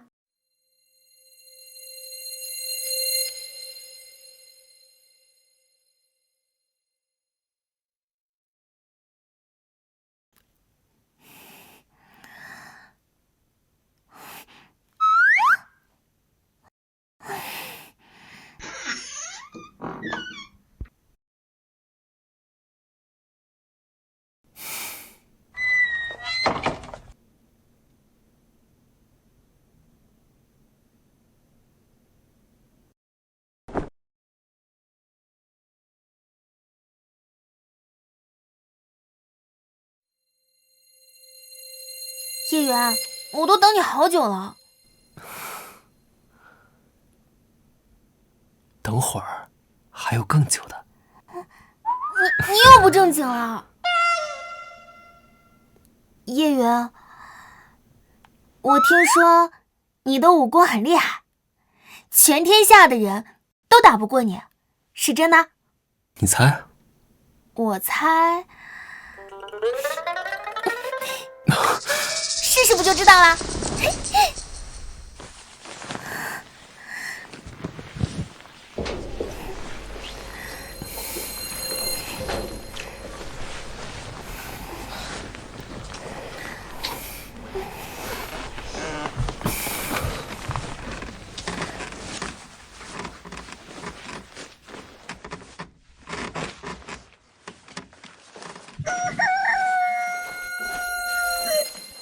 哎呀，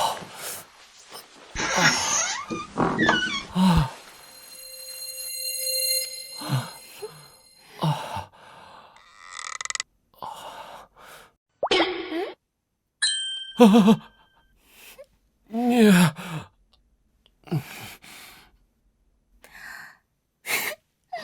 什么天下第一，还不是扶墙而出？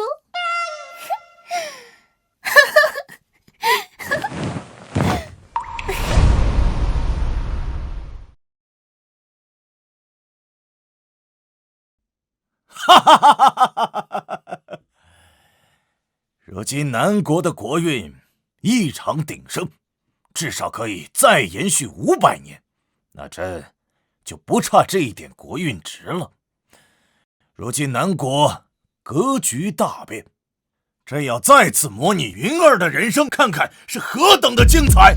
系统，模拟人生，竭诚为主人服务。主人可以对皇子们进行模拟人生，每次模拟耗费一定国运，请主人选择模拟对象。九皇子叶云，模拟对象九皇子叶云，耗费国运20年。模拟开始。九皇子叶云，因其外公乃是南国开国功勋长国公，母亲是南国皇后吴素。叶云自小天资聪颖，文武双全，备受长国公吴素宠爱，亦被南国皇帝看好。然吴素遭人毒杀，长国公也在不久后病逝。长国公病逝前交代叶云，莫不可锋芒太露，要学会隐忍，免得与其他皇子一样遭到毒害。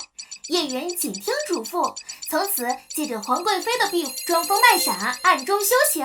5岁迈入宗师境，8岁突破万象境，18岁时丹道与剑道便是南国第一人，纵横天下，世间无敌。